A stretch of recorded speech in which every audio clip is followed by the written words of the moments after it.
శ్రీ మాత్రే నమః. ఈరోజు మన అభిరామి భట్టు గురించి తెలుసుకుందాము. ఇది తమిళ నోట అభిరామి అందాది అనే పద్యాలు ప్రతి ఒక్కరు పాడుతూ ఉంటారు. ఎంతో ప్రసిద్ధమైన చెందినవారు.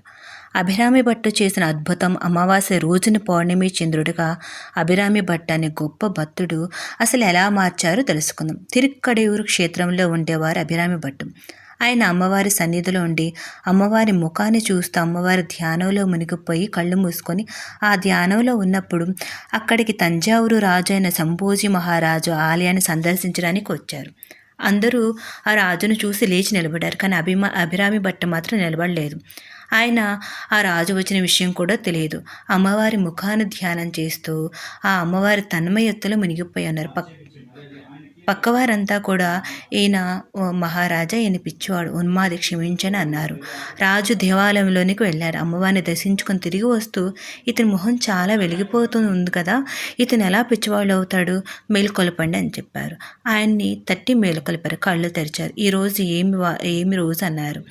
ఆయన వెంటనే టక్కున ఈరోజు పౌర్ణమి అని చెప్పారు. సరే, ఈరోజు రాత్రి నిన్ను వస్తాను, నువ్వు నాకు పౌర్ణమిని చూపిస్తావా అన్నాడు.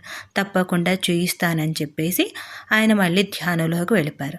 ఆ పక్క ఉన్న వారంతా కూడా ఊరి పిచ్చివాడా, ఈరోజు అమావాస్య, నువ్వు పౌర్ణమిని ఎలా చూయిస్తావని చెప్పారు.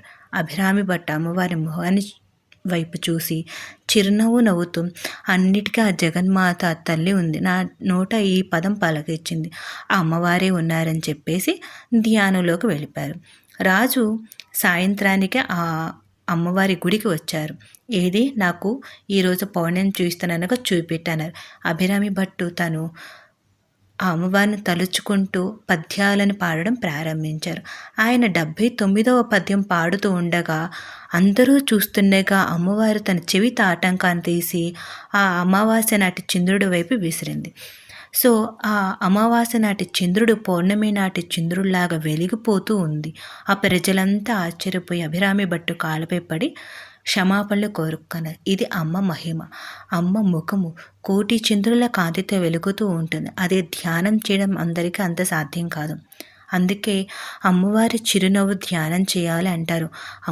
అమ్మను పట్టుకున్న వాడికి అసాధ్యం లేదు అని చెప్పే ప్రత్యక్ష సాక్ష్యం ఈ ఘటన జరిగిన జ్ఞాపకార్థమే నేటికి కూడా తిరుక్కడవూరులో అమావాస్య రోజున ప్రత్యేక పూజలు నిర్వహిస్తారు. ఆయన రచించిన 100 పద్యాలను అభిరామి అందాదని పిలుస్తారు. ఈ పద్యాలకు ఒక ప్రత్యేకత ఉంది. ఏమిటి అంటే, ఈ పద్యంలో మొదటి పద్యం ఏదైతే పదంతో ముగుస్తూ ఉంటుందో రెండవ పద్యం అదే పదంతో మొదలవుతుంది. ఇది అభిరామి అందాది ప్రత్యేకత. శ్రీ మాత్రే నమః.